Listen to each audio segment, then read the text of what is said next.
Hello there, ladies and gentlemen, and my name is Euan and welcome back to the Predict podcast. This is episode 4. I'm joined today by Mr. Brad the Sexton. How are you doing, man? Very good, yourself? I'm doing not so bad. It's just the two of us today. Unfortunately, no one else could be here to join us, but hopefully it should be enjoyable nonetheless. So we're just going to kick off today with a bit of the World Cup news. Not to timestamp when this was recorded, but World Cup starts tomorrow with Russia versus Saudi Arabia. I believe it's a 4 o'clock kickoff in the UK. So, are you excited for the World Cup, Brad? Are you excited for what's to come? I am. Obviously, as an England fan, you look forward to these occasions every so often. The build-up isn't very good to look forward to, but another campaign where we could potentially win a trophy. Not that we will, but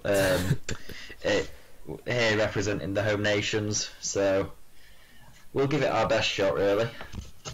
Yeah, obviously, representing the home nations after Slovenians decided to let's put it nicely. They decided to turn up when they really didn't need to. I mean, they weren't going through anyway. They may as well just thrown the game away, and yet, still, I'm not happy with the Slovenians. That's all I'm saying. The Slovakians are just as bad, but I mean, but obviously, with the build up to the World Cup and everything, there's a lot of hype built towards the build up to the World Cup, and the biggest thing that's been happening recently is the signing of the new Real Madrid manager, which links to this because it is the former Spain manager, whose name escapes me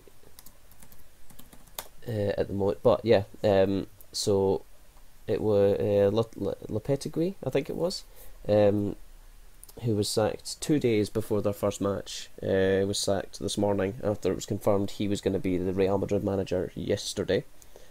And what are your thoughts on that? How do you feel that will affect Spain's World Cup campaign, Red? I think it'll throw them off their game, really.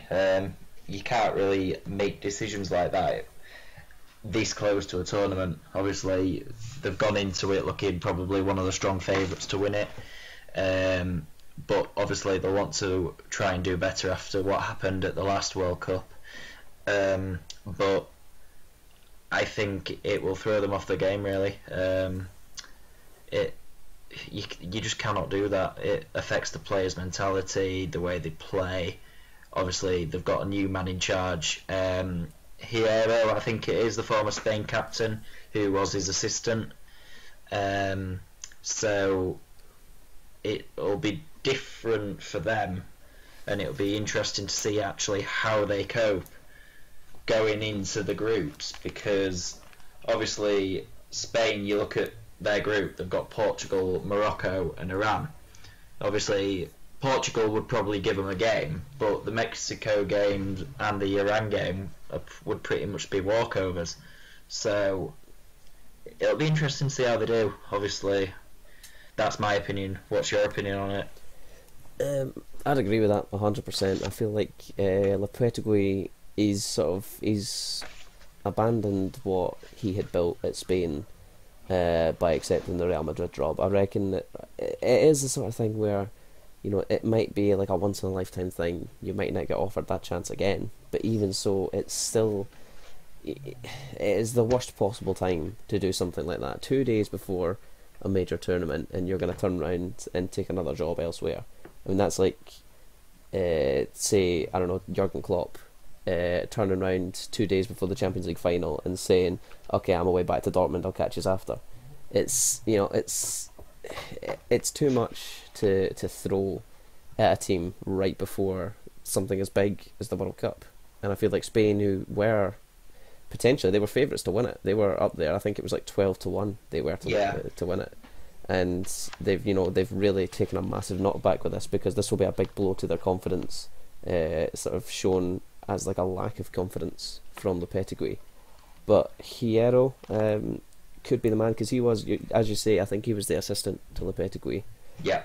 And so I feel like he does know the team. He knows how they like to play, and I feel like there's still a strong connection there. So I doubt they'll do as well as they were going to do under Lopetegui, but they will still, I think, they'll make it out the groups. They'll still do quite well. I think if they get to the semi-finals, obviously they'll be happy with it. Obviously, their nation, they've won it before, won it in 2010. They won the European Championships. Obviously, they'll want to win it because it's in their blood, really. They're one of the highest nations when you look at the FIFA rankings. But it'll be interesting to see how they do. I think this will throw them off the game and could quite potentially make this World Cup quite interesting. I'd agree with that. It's from what looked like it could be quite a strong campaign from the Celtics taking a knockback, but it'll be interesting to see, because this will be, I think, one of the closest World Cups that we've seen for a good while. Because obviously we're missing some big names in like your Italy and the Netherlands and Scotland. But we've had a few sort of first timers. I think it's Peru are in for the first time, Panama in for the first time, Iceland definitely in for the first time. It's we've got teams that you wouldn't expect to be there. Teams that 4 years ago you weren't even aware that they were even competing at this level, sort of thing. And now all of a sudden they're doing really, really well. And so it is a bit of a surprise to see as many teams like that as we have. But obviously you've still got the big guns, like the Germans and the Brazilians and the Uruguayans and everything that are going to step up, and we expect them to step up. But I feel like that there could be a couple of teams in there that could cause some upsets. Who wins the competition for you then? The out and out winners, I'm torn between two, but I'm going to go with Brazil. I think Brazil, they've just got, generally their team on an all round sense, it's just looking really, really strong. Obviously they're missing a couple of players. They've got Dani Alves is out injured. So he's sort of like the main choice for right back, but they're still quite strong defensively, because it's still like it's Thiago Silva, Marcelo, Marquinhos, big players that we know can do some serious damage on a European stage, and we think, based as well on pre-season, they're showing a lot of promise on the world stage. Like that Brazil are just coasting past everybody in the pre-World Cup build-up. So I think if any team, if you're to back any team at the World Cup, it has to be Brazil, I'd say. Well, obviously you look at their forward line. Obviously Neymar, for example, they've got a perfect choice down the middle. They've got either Gabriel Jesus or Robert Firmino, aren't they? Yep. Both have had really good seasons in the Premier League. Obviously, Jesus hasn't done as well as we thought he would. Obviously, Aguero has been ahead of him as they won the Premier League, but they've got the competition there, and the standard is high. Obviously, for me, I think Argentina will win the World Cup. All right. Obviously, they've not done it for years, and I think with Messi, obviously he's at the top of his game, still is.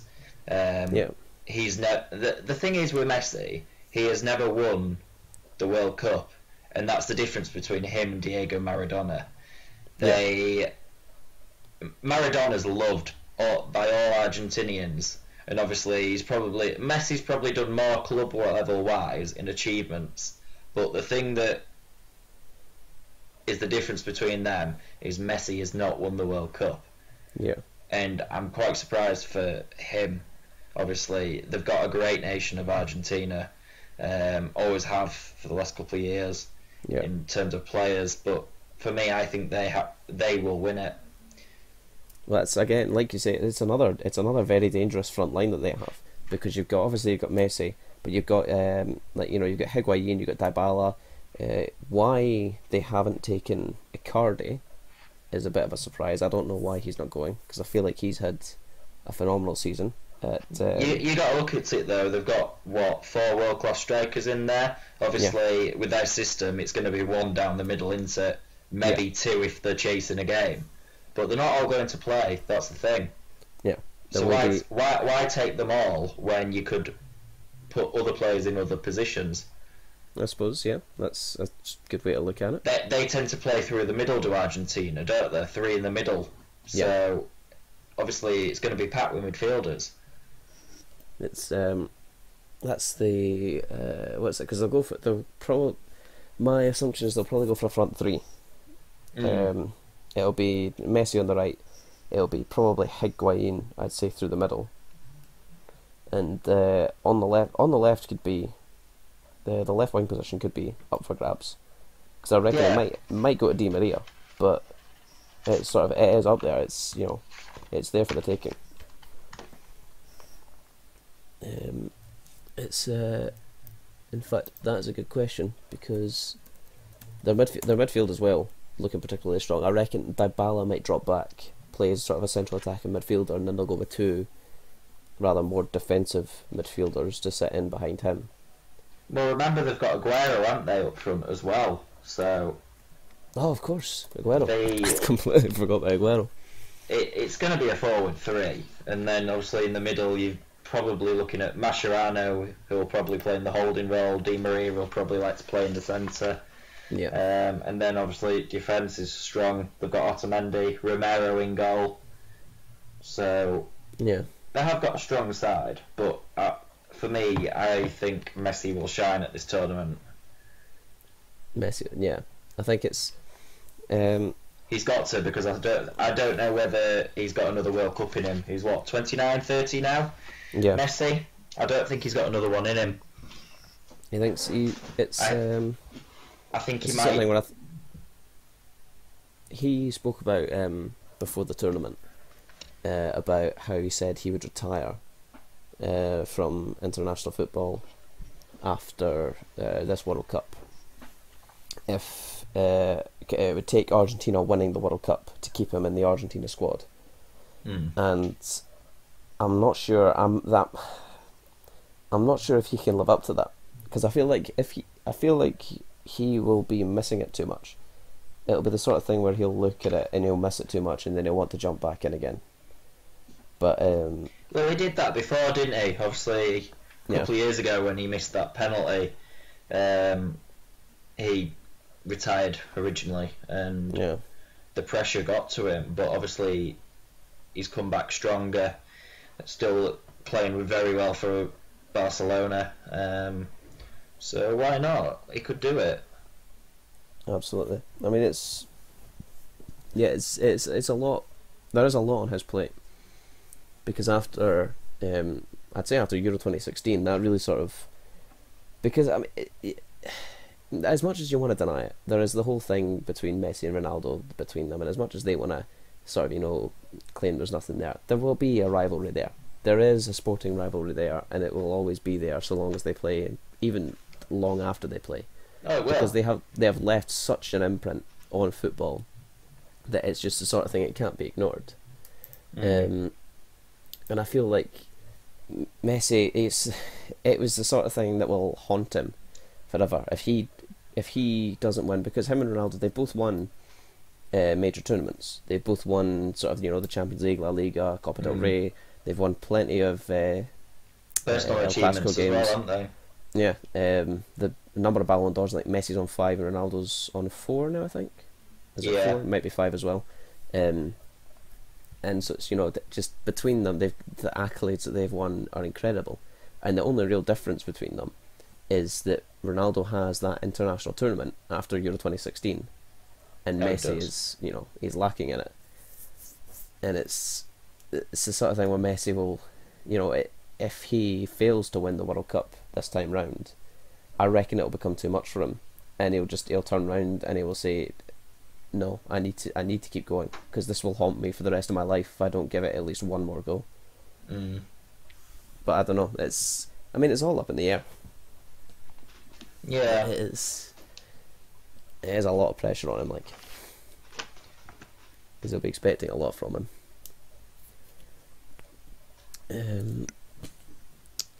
So moving swiftly on, we're going to move on to dark horses for the tournament. So obviously you've said I think my winner's going to be Brazil. You've gone with Argentina.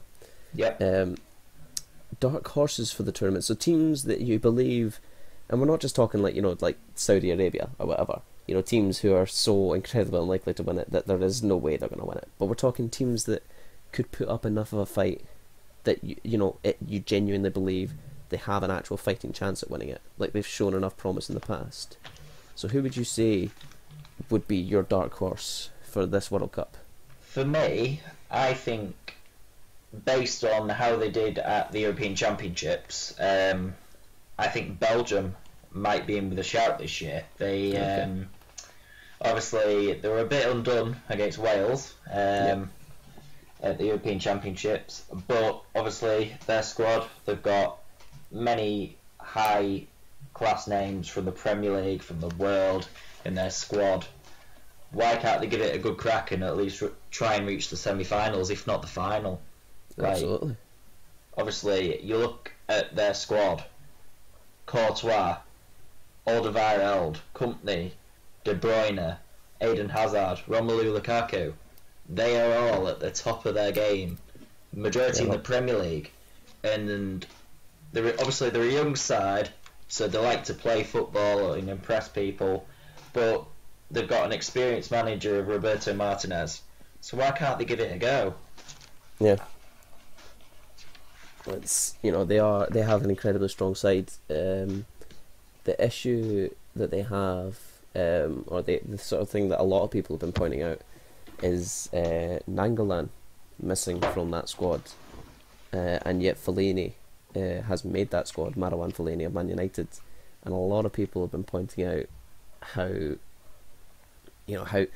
Fellaini is more. He's not a good player as such. He's just sort of there as a presence for Man United, but Nangolan can make stuff happen.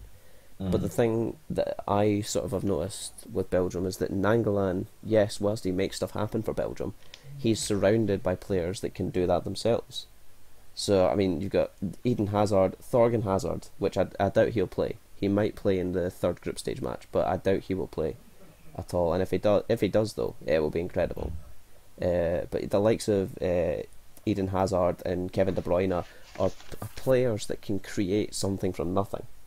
Yeah. And you can only have so much of that, because eventually they'll all be trying to create something from nothing, and no one will get anywhere. So you do need a player like a Marouane Fellaini who will just sit there and act as a holding midfielder and try and play from the out. Yeah. Obviously they've got Lukaku down the middle, haven't they? Yeah. And anything that 9 times out of 10, if they find Lukaku, it finds the back of the net. But whether he can do as well internationally wise as he did club level wise for Man U last year, I don't know. Obviously they'll be relying on him for the goals. Absolutely. And it might fall short for him. I don't know. Semi-finals, I reckon they'll get to. Okay. That'll still be a very good run for them. Oh, it will. Obviously, they'll cruise through the group. England will finish second, no chance about that. Right. They'll get through the last 16 quarterfinals easily, and then it all depends who they get in the semi-finals. Yeah. So, might be against Spain, Germany, Argentina, I don't know, but they lack in... I don't think their defence is as strong as them other 3 nations are. That might be their problem. Yeah. What about you? There is. I'd agree with that. I think Belgium will do quite well at this tournament. I'm going to go for my dark horse, who I believe, which may surprise a couple of people, but the last World Cup, if the last World Cup was anything to go off of, then I reckon they will do some serious damage, and that's why I'm going for Colombia as my dark horses for the World Cup. Because they have, if you look at that team, there's not a lot of big names in there. For example, their main goalkeeper is David Ospina, and whilst he's he's the Arsenal beekeeper, he's behind Petr Cech. But if you look at his performances in the Europa League this season, he's done absolutely fantastic. And even against the likes of Atletico Madrid and stuff like that, he had a couple of cracking games. And so I reckon, even when you look at them, you've got I think it's Davinson Sanchez, you've got Murillo, Zapata, players at the back who can defend and hold a game. And then it's not just that as well, because going forward, really they've got two options in Bacca and Muriel. And Falcao, whilst he is good, he's getting on a bit, and I don't know how much he'll still be able to provide for the game. But if you look at their team as well, just in general as a whole, because you've got Sanchez and Carlos Sanchez, you've got James Rodriguez, Juan Cuadrado, players that are, they are doing really, really well on a club level. And after their performance at the last World Cup, could do some serious damage at this one. And I reckon, much like Belgium, they'll cruise their group into the last 16, where because I agree with you, they'll sort of bet England will finish second, so they'll probably get drawn with England in the last 16.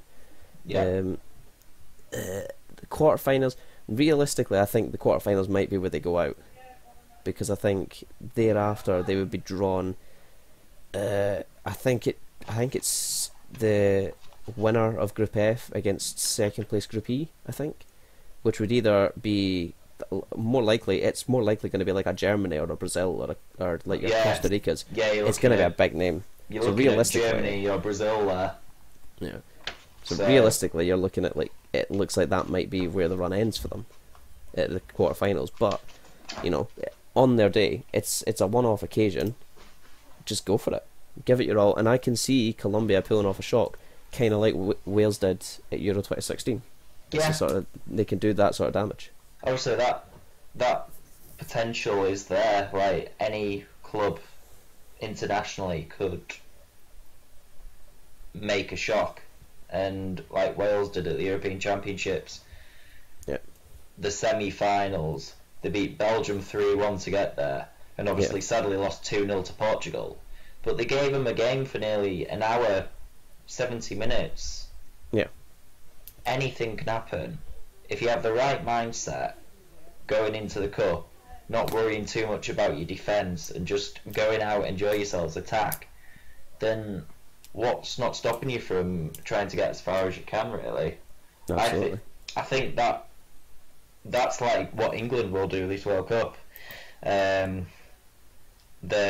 Obviously the last few World Cups, many people have worried about, we might not do well here, or we're going to struggle in this area, struggle in that. But with Gareth Southgate in charge, the two warm-up games that we've had, they have just attacked, and they've looked really good going forward. Like, they've not had to worry defensively. Like, the way Southgate has got them playing, three at the back, with Kyle Walker in there with a bit of pace, maybe alongside, I don't know, Gary Cahill or someone like that, who are getting on. They've got that pace, so it's not going to be as slow at the back. But going forward, you've got Sterling, Kane, Vardy, Rashford. Pace, energy, power.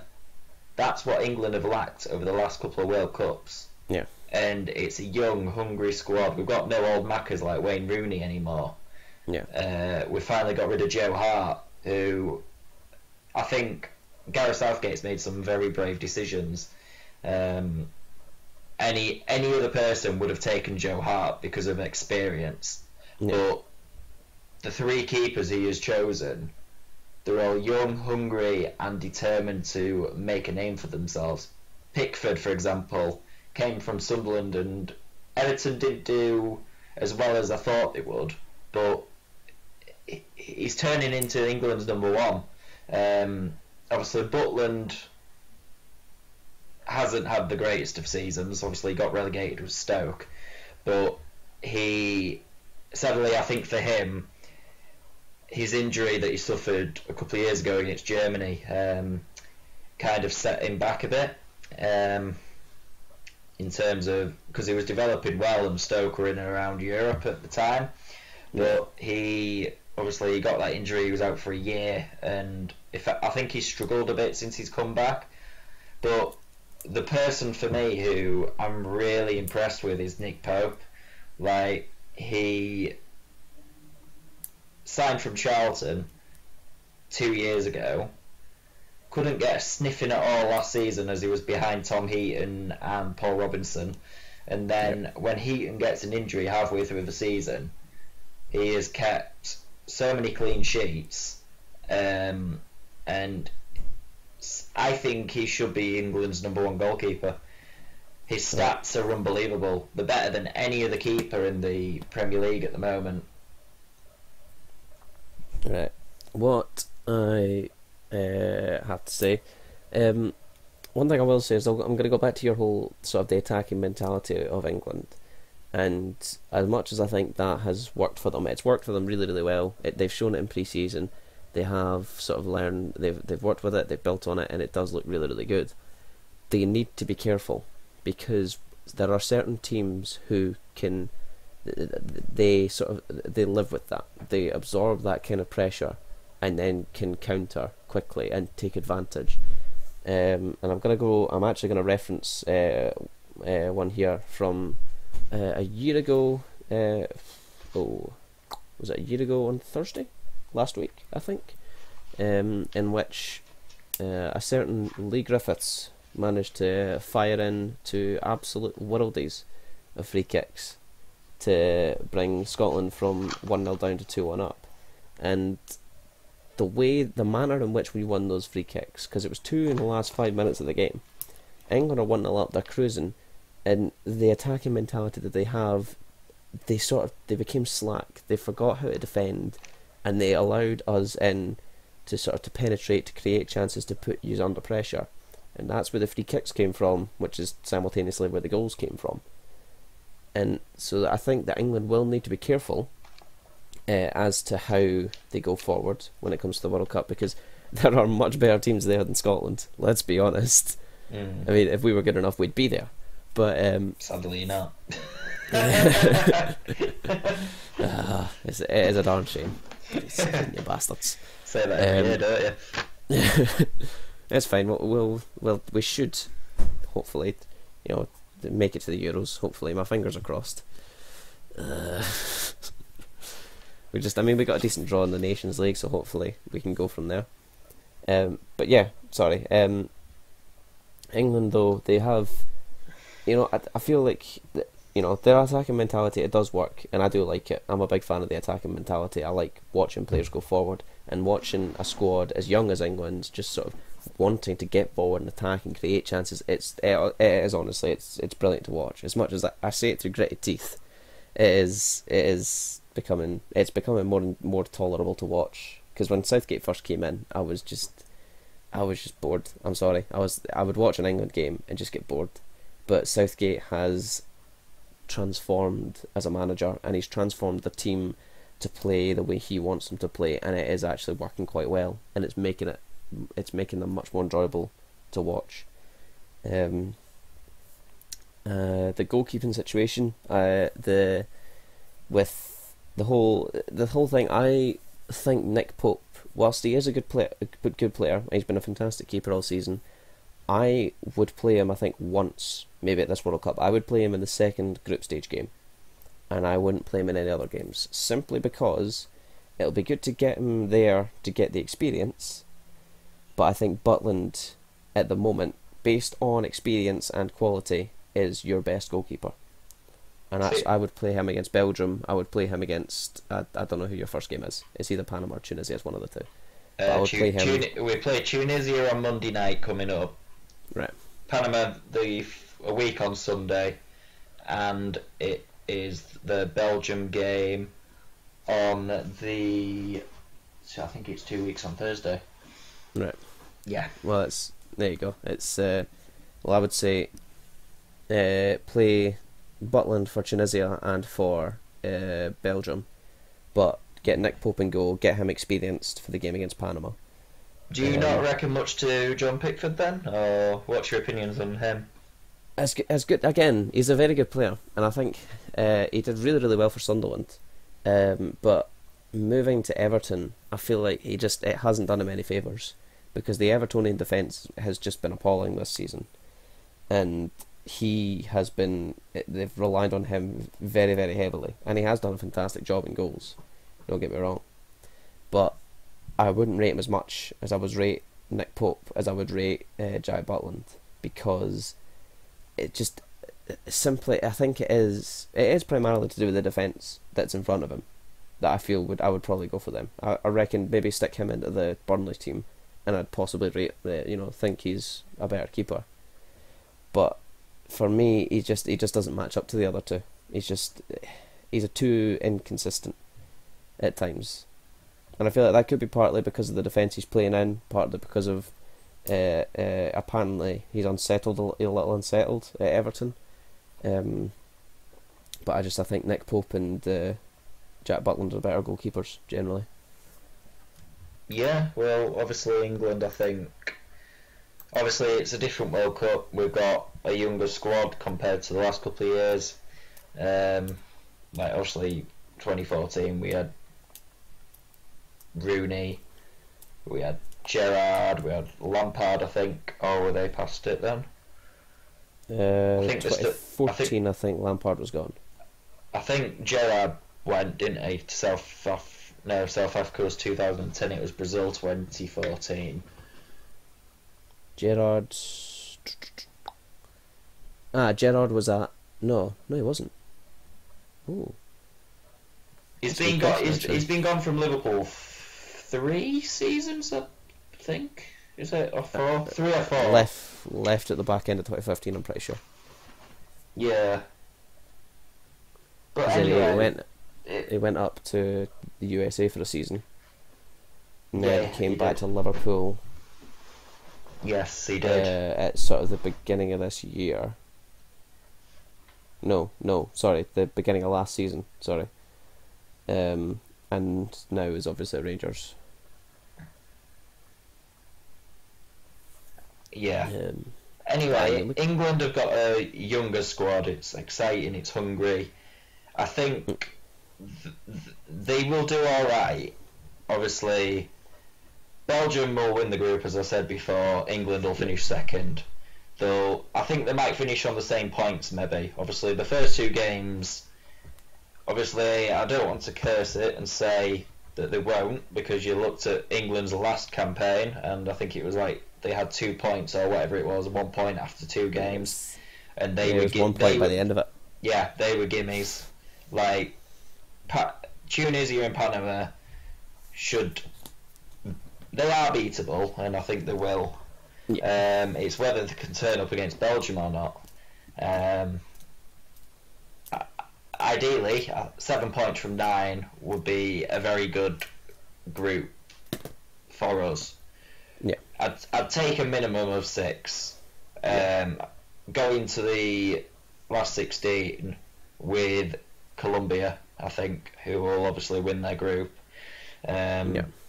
Obviously, their defence is probably as good as ours. Their attack is probably as good as ours. So it could go either way. It's just whoever we get in the quarterfinals, if we were to progress, looking at Brazil or Germany, could we beat them? Right. Could our defence keep Thomas Muller or Neymar quiet for 90 minutes? Sadly, I don't think they could. That's the danger. That is the danger. Because Germany, it's the likes of Germany and Brazil, they are strong favourites to win it. Germany looking to try and defend their title. Brazil looking to try and get revenge for the last campaign. It's a whole, they are going to be very, very hungry for this. Because obviously the difference between them and England is that they do not rely on one person. Yeah. England will rely massively on Harry Kane for this tournament, because he's at the top of his game, he's at the right age, and obviously captaincy, he'll hopefully thrive off it. But Germany, Brazil, they don't just counter on one area, they counter in every area and can hit you just like that on the counter from anywhere. And that's the thing, is that's what will win them the tournament. Yeah. Germany in particular have always been a team. They've always been, because you look at sort of certain squads and stuff like that, like a few years ago you would say, the Portuguese squad really is just like Ronaldo. Oh yeah, I think totally. there's not enough key standout players in that team. It is basically just the Ronaldo. It's just Ronaldo. The the Egyptian team are pretty much the same. They're carried by Mo Salah. You've got the Brazilian team from the last World Cup was basically all Neymar. Yeah. But the Germans have always been a team. They've always had, you look at a German squad and you always think that, my God, that's an incredibly strong squad. I don't know if I could pick a team from that. And and in fact we saw against Brazil in the World Cup when they thrashed them 7-1. I'm pretty sure Germany had made all three of their substitutions by the 70th minute, because they were like 5-1 up, 5-0 up, and they were like, you know what, let's throw in a couple of youngsters, and they just still kept going, and still kept just absolutely destroying the Brazilians. So it is a whole. The Germans have always had an incredibly strong team, and I just cannot see the likes of England overcoming that. Mm. I do think England will do all right though. I think that they'll make it out the group stage, no problem. They'll beat Panama, they'll beat Tunisia, I reckon, by a good few goals. And for me personally, I'd say they're going to lose to Belgium, just because Belgium are looking like a really, really strong squad at the minute. And I'd agree that they are one of the dark horses for the tournament, like you said. And I'd say they'll probably play Colombia in the last 16, because I reckon Colombia will win their group as well. I'd agree with you there as well. And Colombia will probably beat them there. That's, I think, where England's journey will end. And Colombia will march on to the quarters. But I think getting to the last 16 and playing, I think if they just give Colombia a good game, I mean, presuming it is Colombia that they face in the last 16, it's a similar thing to, like I was saying earlier with Colombia. It's a one-off game. And if you just go out there and give it your all, you can take wins, you can get results. Celtic versus Barcelona back in 2012 is like a prime example of where Celtic, not even considered, just completely blacked out. Everyone's like, yeah, it's fine, Celtic are going home empty-handed, it's fine. And then we went out and we beat Barcelona 2-1, and it was unbelievable. And I'm not gonna lie, I kind of want to see England do something like that, because that would leave me, because I've not had, as a Scotsman, I don't like seeing England succeed. And they haven't had much to succeed, not much success, and they keep getting knocked out at early stages, like Iceland in Euro 2016, knocked out the group stages at the World Cup with not even a fighting chance. And, I would like to see them kind of succeed, so that it feels better if they do fall, if you catch what I'm saying. So that, they'll get to the quarterfinals or the semi-finals, and then they get pumped out, and then you can laugh at them. Yeah. And you say, yeah, nice try, but we can laugh at you for losing anyway. So this is the funny thing. I thought I'd never actually hear you admit that England were better than Scotland. Oh, by far no way. We are dreadful. I was watching the Scotland women's game yesterday. We were 2-0 down against the Polish women with 15 minutes to go, and we scored 3 goals in the last 15 minutes to win 3-2. I would never see the Scotland's men team do that. The Scotland's men team is utter. I can't swear. I'm not allowed to swear, but it is dire. And in comparison to the English team, it's Alex McLeish is not the man to lead Scotland forward, and I reckon he'll be given a campaign and a half before he gets sacked. I don't think Alex McLeish will be lifted a World Cup or a European Championship anytime soon, do you? I can't see Alex McLeish taking Scotland to a European Championship or the World Cup anytime soon, to be honest.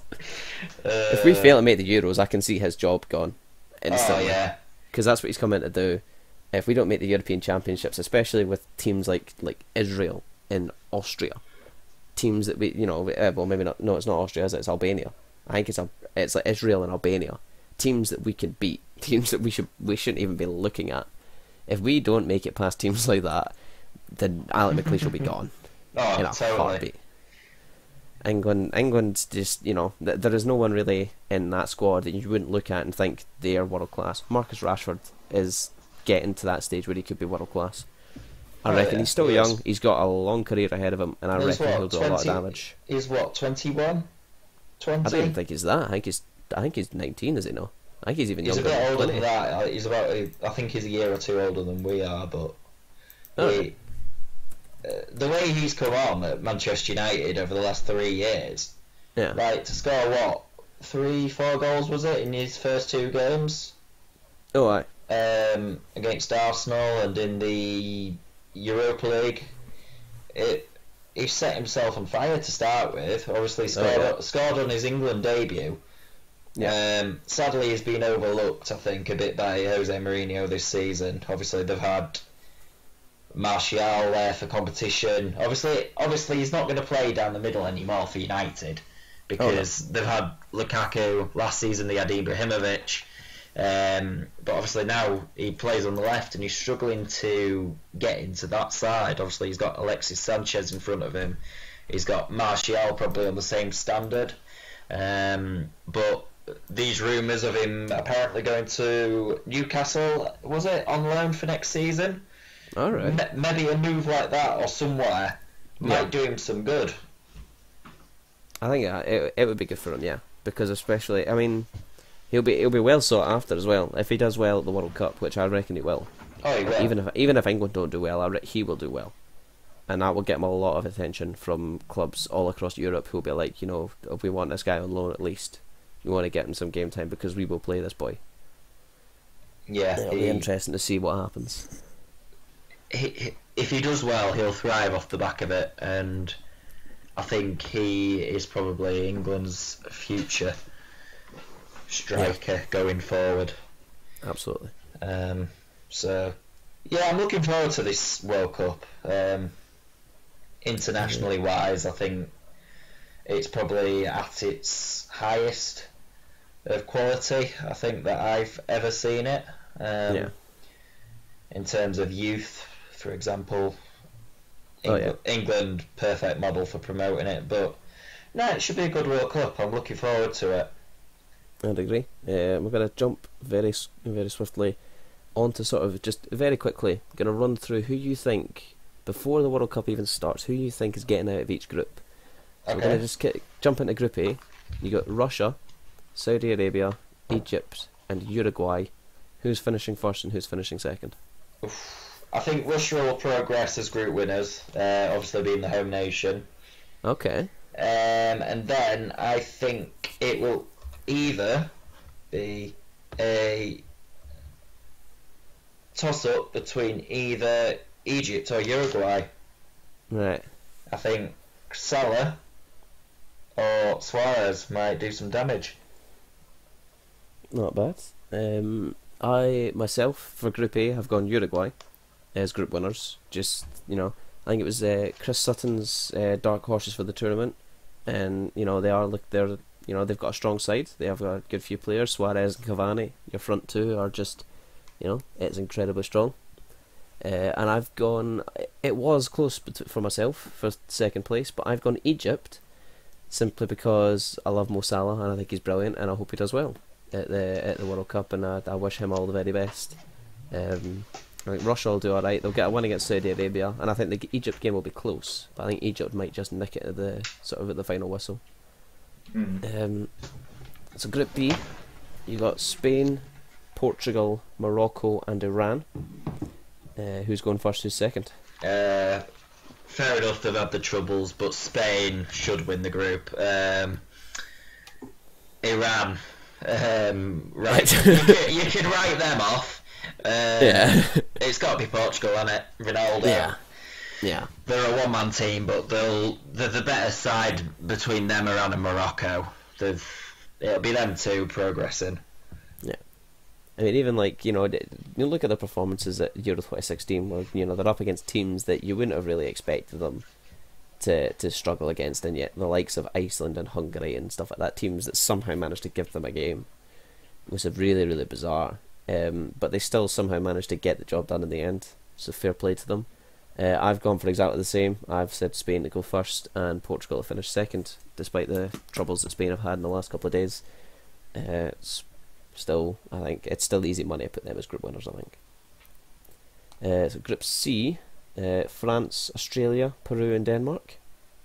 France to win the group, and that one's a bit of an odd one because Australia, they've got I don't know, I don't really know much about them or Peru. Obviously Denmark, they've got Christine Eriksen in their squad.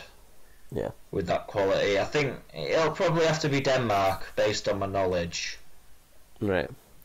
I've gone for France as well, group winners. My second place was going to be close. Right, I had Peru to finish bottom of the group just because they're newcomers. It's a big ask for them. I think they're going to flop on the big stage. So between Australia and Denmark, I've gone Australia, and my reasoning for this is again on a club level. I love Tom Rogic, the Wizard of Oz himself, and I reckon he'll score a last minute banger to sneak Australia a place in the last 16, where they'll then get pumped out by I think it's the Group D winners. They'll get pumped out in the last 16 based on who I've put in as the Group D winners. But yeah, despite Denmark, they've got some good players. They've got like your Sviatchenkos and your obviously Christian Eriksen is the big one. Nicholas Bentler's had a pretty good season as well. Lord Bentner. But for me, Australia. Group D, you got Argentina, Iceland, Croatia, and Nigeria. Argentina to win the group, and I think Iceland will progress in second. Obviously, interesting. Yeah, I think they'll thrive off the success at Euro 2016. Obviously, first World Cup. Why not? Yeah, that was that is an interesting one. I think Iceland will definitely do better than Nigeria, but I think for me it's Croatia. I think they're too experienced. They've done this enough times to know what it's about. They know what they're doing. Iceland, I feel like, whilst obviously their success at the Euros, I think, if they manage to make the next World Cup, maybe the knockout stages, who knows? But it's I think it'd be a bit of a big ask for them to go through straight away. So my Group D, I've gone for Argentina first, Croatia second. Yep. Group E, Brazil, Switzerland, Costa Rica, Serbia. Brazil, obviously. Yep. If they don't win the group, there is something wrong. Yep. Second, it's a bit of a toss-up between Switzerland and Serbia, but I think Serbia, because of the standard of players they've got. Obviously, they've got Aleksandar Mitrovic up front, they've got Matic, so they should do it. Obviously, Switzerland have got Shaqiri, but they're a bit of a one-man team of them, unfortunately. That's another interesting one for me. I've actually gone for Serbia to finish bottom of the group. Oh, really? That's what I have done. Yeah, I believe that Switzerland will do a better job than them, and I reckon Costa Rica will be the team to escape with Brazil. Because I reckon, based on their performances at the last World Cup, and they did quite well at Copa America, I believe. Was that last year or the year before? But either way, I think they did a fantastic job at Copa America last time I saw them. And so for me, it's Brazil first, Costa Rica second. Moving on to Group F, Germany, Mexico, Sweden, and South Korea. Germany to win the group, and Sweden, I think, to progress in second. Really? Yes. I don't see Mexico or South Korea doing any damage. I think Sweden have got a few better players than they have, Right. and obviously the past World Cup experience as well, so I think that might be why they get through. Right. Well, I've gone for Germany to top the group, obviously. South Korea, I've said to finish bottom because they've basically got Son, and that's it.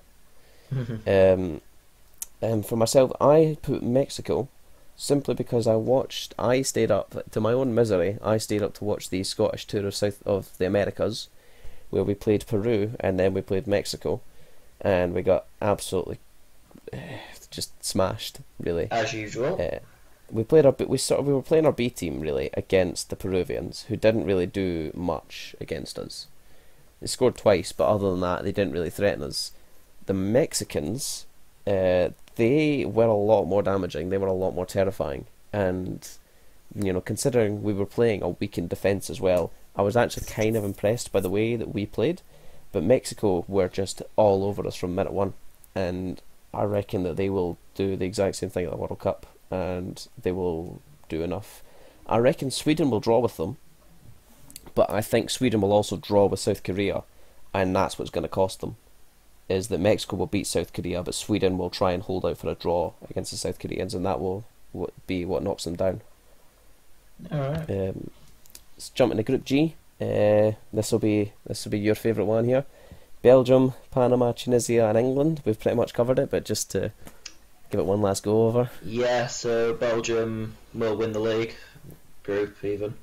I'd like to say England would, but the second place for them, I think, as I've covered before.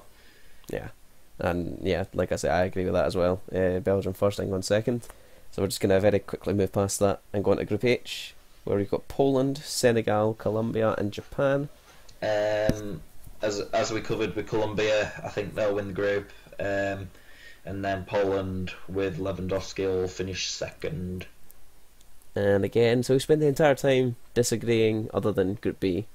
So but Group H as well, I'd agree with that. Colombia atop the group with Poland to finish second. Japan, nobody really standing out in that team for me, and Senegal is basically just Mane. So it's it's not. So yeah. So that's just a quick run through the groups there. To lead to the round of 16. Teams that it'll be interesting though to see, because I reckon there'll be a good few upsets in there. You've obviously got Iceland to finish second in their group. You said Serbia as well. Sweden to finish second as well, I reckon would be a big upset. But you got some big teams in there. Obviously your Argentinas and Germanys, but a couple of upsets in there. A couple of minor sides getting through, and it'll be interesting to see what happens with them. So I think we've pretty much covered a build up to the World Cup, and we're going to move on swiftly to Know Your Club. we've actually left it a bit late for this, but we're going to do Know Your Club. Obviously last week we did myself as a Celtic fan, and I got 7 out of 10. I should have got an 8. I'm absolutely raging with my answer to the first question now that I've listened to it back. And I can't believe. But we moved past it. And we're going to go for my co-host here. So, could you tell us your name, contestant number 1? My name is Bradley Saxton. Excellent. And can we ask you what club you support? My club is York City. York City, of course, former members of the Football League. Now, and now a Diddy team down in the National League North. So it's to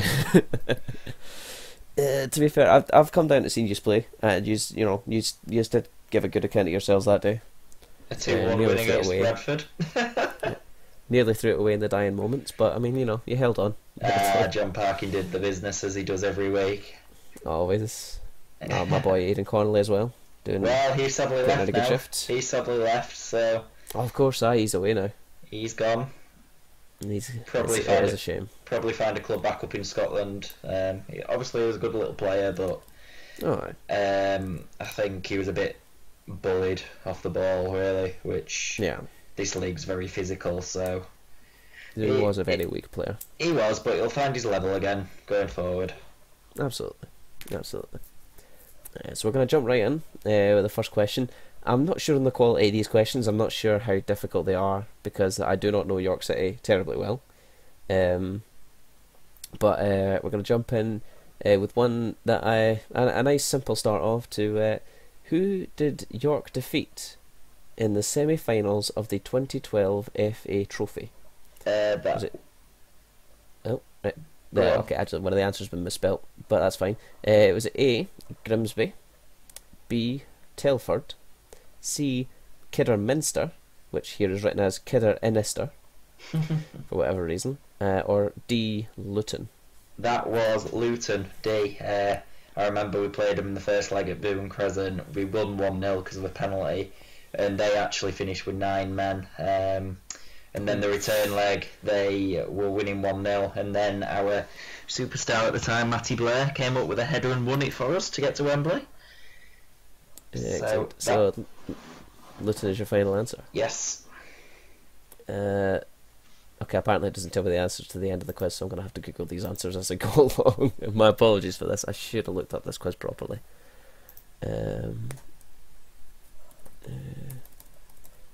bear with me. Whilst I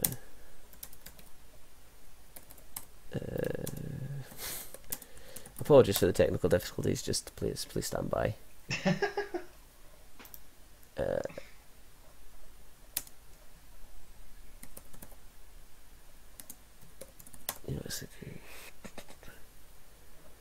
So the 2011-12 FA Trophy competition was won for the first time by York, who defeated. That's the final. I don't want the final. I want the semi-final. And just to confirm, it was York City versus Luton Town. So that is one. We are going to have to keep track of these. This is really not useful at all. Okay. Here's one that you might be a bit more difficult for you. Who is York City's all-time top goal scorer? This is a bit more tricky. So it's A. Alf Patrick, B. Paul Ameson, C. Billy Fenton, or D. Norman Wilkinson. Again, D. Norman Wilkinson. Ah, okay. Very quick answer. I suppose it's just a good sign. It shows you know your stuff. You know everything. So yes, that is 100% correct. Norman Wilkinson is the right answer. Thank you very much. So that's 2 for 2 so far. How much did Sheffield Wednesday pay for York City for the striker Richard Cresswell? In 1999. Sorry, how much did Sheffield Wednesday pay York City for the striker Richard Cresswell in 1999? Was it 1.25 million, 950,000, 650,000, or 350,000? 950,000 B. Jeez, okay. Okay. You still don't know the answer, do you? Well, the website is apparently it's taking its time with these with the loading of the question. I don't know what it's doing now. It appears to have crashed slightly. I'm just gonna have to Google. Oh, okay, here we go. You answered. Yes, you did. You answered £950,000 correctly. Thank you very much. Right.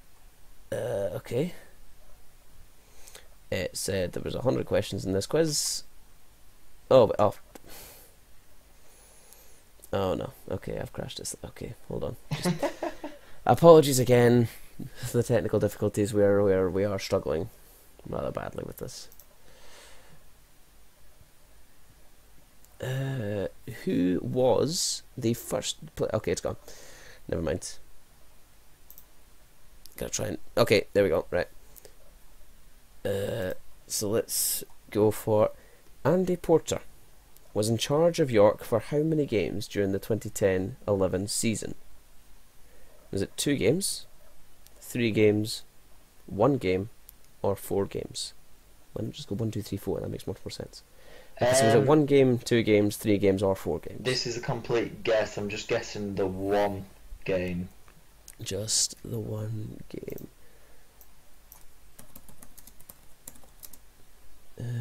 Right, okay. And again, I will not apparently find out until the end of this bit, so just bear with me there.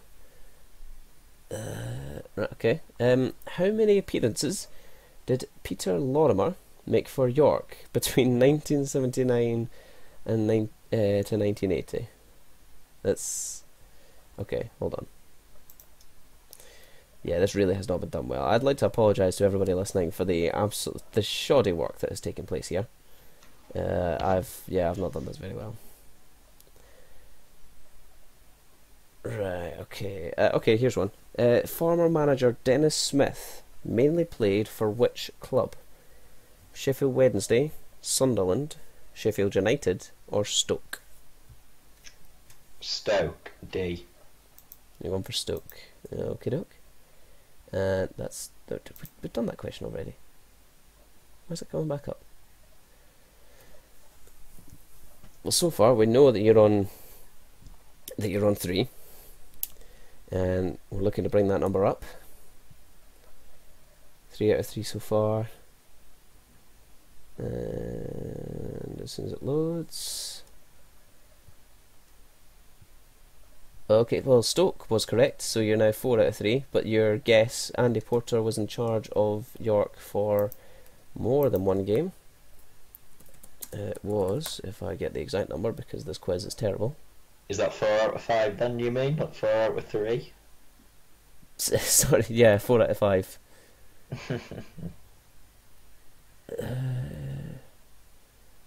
Okay, I think it was 2 games. I think. He teamed up with Martin Foyle after being appointed their assistant manager on the 30th of December. So there you go, there's that. So let's move on. So by what score did York beat Salisbury away in the 2012 FA Trophy second round? So it's a rather specific one. Was it A 5-1, B 6-2, C 3-0, or D 4-2? B 6-2. 6-2, a hefty scoreline. A hefty scoreline. And who scored York's first goal in the 2012 Conference Playoff Final? Okay, I've not been given any first names here. I've just got Gibson, Chambers, Parslow, or Meredith. That was Ashley Chambers. Ashley Chambers. Who was at Nuneaton Town, but completed a move to Kidderminster Harriers in our league 2 or 3 days ago. So, Alright. Best of luck to him. Okay. Here's one that's more sort of down your alley. As the FA Cup predict FA Cup league runner. This will be more down your street. Which York player scored the penalty that defeated Arsenal in the 1984-85 FA Cup 4th round? If you can get this, I will be very impressed. Was it A, Pierce, again no first names, B, Ford, C, Butler, or D, Houchen? It was D, Keith Houchen. Oh, Houchen. Oh, right, my apologies. Keith Houchen. He played for Coventry City in the FA Cup final. I think it was either the year after or the 2 years after. And it was when Coventry defeated Spurs. And he scored in that final. So it was him. This is mental. This is honestly mental. What, the fact that you can't use the website or that I'm getting these right? The fact, I would never. If you asked me, say, who scored the winning penalty in the Celtic Rangers Scottish Cup final in the 72-73 season, I would not have been able to tell you. Thankfully, these are iconic moments for our small little football club. Ah, right, okay, that'll be why. we're off winning European Cups and stuff like that. You guys are still celebrating 4th round wins over Arsenal in the FA Cup. Well, it was last time we got there. Right, okay. Your next question. Which of these players was an unused substitute for York in the 2012 FA Trophy final? Was it A, Reid, B, Potts, C, Moke, or D, Fifield? I'm presuming that's Moke. It looks like Adriano Moke. Yeah, obviously he's in his second spell with us now, but it wasn't him. I think that was Michael Potts, B. Michael Potts. And this one will be your. I think it's your last question. I'm pretty sure I answered the first one.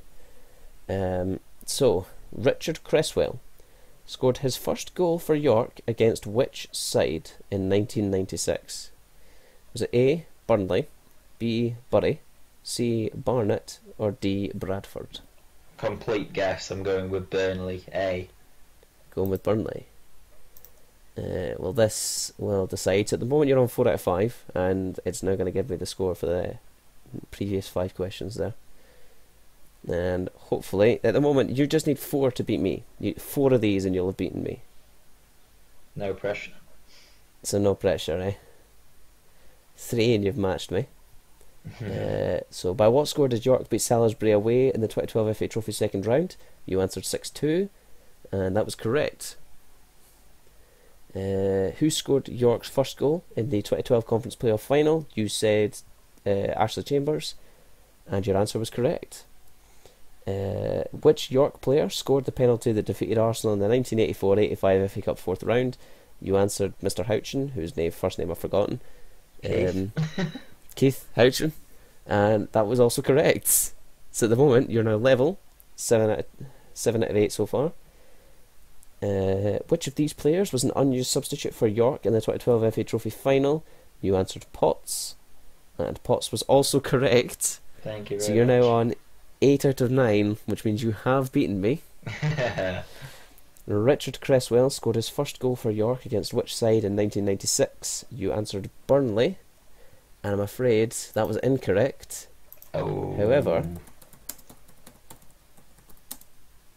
if I use a little bit of Google magic, okay, that doesn't help me.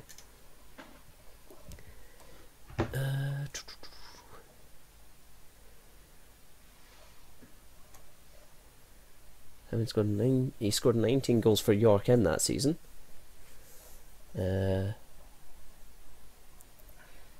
He was top scorer for...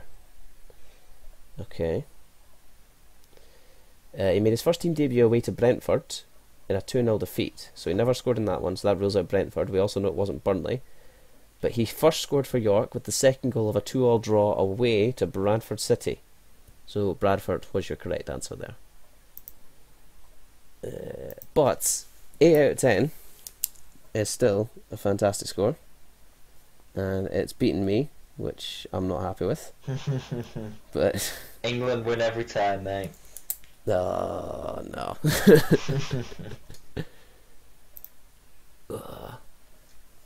Right. So 8 out of 10. Hopefully we'll get Reece on next time, or possibly one of the other admins, perhaps Connor or Lewis, or one of the two main ones. Might get Sam on as well, who knows, and we can discuss their clubs and see if they can do better than Brad. Still no maximum scores. I reckon you probably could have gotten a maximum score there if I'd actually found a decent website with some decent questions, but hey, for next time. Yep, I will be more prepared. So, before we wrap up, I'd like to talk very quickly just about Predict, because obviously we all know each other through Predict. This is the Predict podcast, and it's a group that, we've come to meet each other, and we know lots of people. We've met some wonderful people through it. We've got a new season coming up, a few new leagues, but Brad, you're running the FA Cup League for the third time this season. How's that looking for you this season? Yeah, it's looking promising.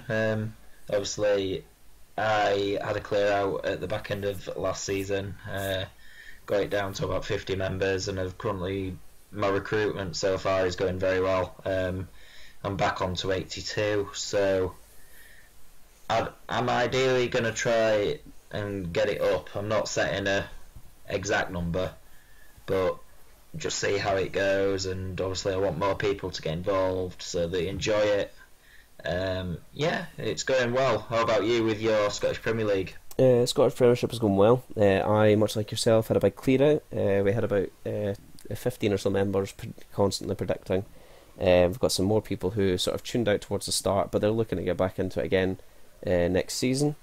At the moment we're sat at 44 members. I'm looking to try and increase that number as well. So if anyone's interested, just get in contact with myself or one of the other admins. We can send you a link to the page, and or just add you to the page, in fact, as well, if we're already friends. It's not the only one as well. We're obviously running the World Cup one just now. Unfortunately that has closed, so if you're not a part of it, I'm sorry, that's a bit unfortunate. As of recording, the pre-predictions are now closed as well, and the first fixture has been posted. So the Russia-Saudi Arabia game tomorrow, that's now up for everyone to comment on. So that's going to be exciting, I hope. I think it was, do you know who won the first one? Not the first one, but like the last one, the 2014 one. Oh, I couldn't tell you. Right, well, it's without digging. It could be a chance for them, whoever they are. I think I have a feeling it might be Will Backhouse. I'm not sure. It might be him. But it'll be. I'm pretty sure they are in the league again, and it's a good chance for them to defend their title. Of course, it's not all just about the World Cup. We have some new leagues running this season. Two that I'm going to be running. There's the Celtic one, which hasn't yet been set up. So just a wee Tom, go on, man. So Tom, he's going to set that league up, and that'll be running next season. I'll be doing that one. We have a Hearts one, which is going to be run by Connor, who's my apprentice this season. You may have seen him in the Scottish Premiership League if you're a part of it. And so he'll be running the Hearts League. That's doing pretty well. I think that was on 70 members last I saw. So that was incredible. And the other sort of big new one that we're going to be doing is the Internationals, which is one I'm also going to be running, which I'm not really going to advertise until after the World Cup, because that's when the hype is going to start building up for that again. And the Internationals will be European qualifiers. It will be sort of looking at the Nations League, which is going to be taking place in September, October and November of this year, plus the European qualifiers that will take place right the way through next year, and then the playoffs that will follow in 2020, before Tom and Jack will be doing the Euro 2020 League, I'm sure, in 2 years' time. So those are sort of the three new leagues that we're going to be running. Trying to think. I don't think. Have I missed anything? I don't think I. Did I miss someone, Brad? I don't know. Yeah. I don't know. This season will be interesting, won't it? Obviously with the leagues. Yeah. Looking forward to it. Everyone's growing as it comes. So hopefully another good season of Predict work from all of us. Yeah, it'll be. We're always expanding. The combination of the three leagues as well. Actually, League One, League Two, and the EFL Championship all being combined into the one league is a big step up. So that one's going to be interesting. It'll be good to see how that one goes, because that'll be an interesting one with Sam running that this season. Last time I looked, I think he's got the most members actually out of all of the leagues. He's on 110. I last checked. Wow, which is very good. Yeah, so that's incredible. Hopefully everyone takes part and enjoy it. Absolutely, yeah. It'll be a cracking season, no doubt, for Predict. Always expanding, always trying to bring more people into the world of predictions leagues, and drawing people into the wondrous world of predicting. So hopefully it'll be a cracking season for us all. Hopefully we'll all enjoy it. If there are any questions that you guys have, feel free to comment on this video, or comment on one of our posts. Get in touch with us through our direct messaging. Either or, we're always open. If you guys ever have any questions, just let us know and we will answer anything. Even if as myself, I'm a lowly admin, I'm a marketer. If I can't answer it, I will forward you on to, say, Chief Admin, Mr. Bradley Saxton, who's joining me today, or one of the co-managers in Tom and Jack, and they will definitely be able to answer your questions. But yeah, hopefully it'll be a cracking season for us all. And I think that is that. I think we've covered everything we wanted to talk about. It's been a